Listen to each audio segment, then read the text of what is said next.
nation as well. Okay, we got to stop thinking individually and start thinking nationally. Right? The other nations do it. Right? They support each other. They won't throw each other under the bus when other nations are involved. But not so-called black man. He'll coon and step and fetching his ass all over the place for a crumb, or so-called white man can, give him some finger guns. It's ridiculous, man. We gotta grow up and be men, and we gotta start loving our families and our people, right? That doesn't necessarily constitute, or it doesn't mandate evil towards the other nations. But why can't we just ignore the other nations, right? Why do we have to focus on the other nations, right? If we could just focus on ourselves, well, for one, that's going to piss all the other nations off like it always does. When they start seeing the Israelites come together and get in order, that's when they start having more crafty counsels, because they want to put a stop to that, because they know the Bible is real. They know if these Israelites come back to their law, statutes, commandments, to their power, that he's going to fight for the Israelites, right? So that's why they spend so much money in propaganda and miseducation and misinformation targeted towards the Israelites, right? Because when's the last time you saw a commercial or infomercial or whatever on where there's some Asian people or East Indian people on there, and let's say it's talking about politics or health stuff, anything that's derogatory, you don't see it. They like to focus those campaigns on the blacks, Hispanics, Native Americans, the Israelites, okay? And they move all those harmful entities and facilities into the Israelites' territory so they can oppress and destroy them, right? That hasn't stopped, okay? That's continuing to go on. Because Israelites being wicked hasn't stopped, right?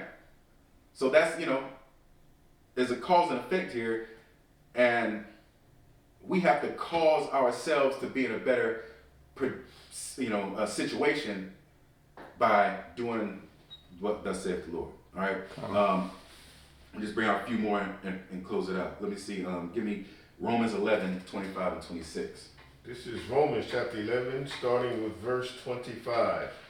For I would not, brethren, that ye should be ignorant of this mystery, lest ye should be wise in your own conceits, that blindness in part is happened to Israel until the fullness of the Gentiles be come in. Right. See, because we've been in darkness, right? That blind, when you're blind, you're in darkness, right? And what's that darkness? Well, in part, not knowing who we are, right? Not knowing we're the Israelites, okay? But we're waking up. Okay, read on. Okay. Verse 26. And so all Israel shall be saved, as it is written, there shall come out of Zion the deliverer, and shall turn away ungodliness from Jacob. That's right. So once our ungodliness, our sin and wickedness has been turned away, right?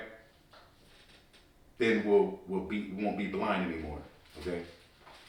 So we're waking up, but as we are awakening to the fact that we're not blacks and niggers or spics anymore, we have to lean into our heritage, right? We really got to start to grasp a hold to the Bible, right? Which is our records and history as the Israelites, blacks, the so-called blacks, Hispanics, and so-called Native Indians, right? So-called Puerto Ricans and Haitians, West Indians. We have to start to dig deeper into the Bible and get these understandings, get these historical accounts, get these breakdowns and understandings, get these teaching points, right? Get these feast days and holy days that we need to be participating in and partaking in, so that we'll know how to operate, right? How to conduct ourselves accordingly and be in aligned with the Most High's program. Right. So give me Revelations 2. Oh, wait, was that on that, right? Yeah, that was it on that. Give me Revelations 2, 25 to 27. Okay. Revelation chapter 2, beginning at verse 25. But that which ye have already, hold fast till I come.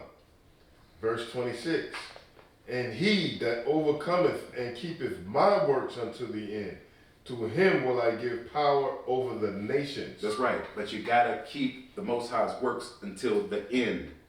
And if you still here going to clocking in for work, right, paying tolls, then this ain't the end yet. You gotta continue to strive.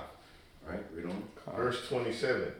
And he shall rule them with a rod of iron, as the vessels of a potter shall they be, broken to shivers, even as I receive of my Father. That's right. Right? This is how special the Israelites are to the Most High. Right? That we're going to be given power over the nations if we can endure unto the end and keep up his works unto the end. Right? And that's beautiful, I mean, that's really something to look forward to and something to work towards. Yeah. And the thing is, people, mainly Sunday morning Christianity, they try to, downplay the Bible, and, they try to, it's just a book of allegories. So why are you going to church and why are you carrying the Bible around if you don't believe it? Exactly. That's very crazy. true.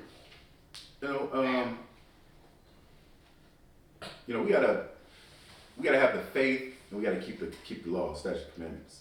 Right? We gotta, try to drown out the heathens, right? Because they don't want to see you doing good. They don't want to see you embracing who you are, your heritage. They don't want to see you. They definitely don't want to see you starting to put away American society and the things of America, right? They don't want to see that you're not putting the Christmas tree up this year. Well, wait, you don't have no lights on your house outside this year. Yeah, we ain't doing that no more. And now they want to get, carnal and get simple, but they don't respect you. And they don't really care what you're doing, but it bothers them that you're not going along to get along no more. So wait a minute, this brother might be growing a brain now. He's starting to think on his own. That's a problem to the other nations. Okay? That's why we should be congregating amongst ourselves, and we don't need to be doing it in front of all the other nations, necessarily, I mean, if they see us, that's fine, but we shouldn't be parading ourselves around in front of them because they don't respect us and they don't respect our culture. America has made it to where black culture is nothing but wickedness and abomination. Right? The so-called white man did, and the other nations did that through their media, propaganda, and programming. That's right. Right? I mean, we know that, everybody loves fried chicken and watermelon. But through media and propaganda, that's become synonymous with black people. Right? And we can't control ourselves over it. That's ridiculous, It's all negative connotations on things, having to do with the Israelites.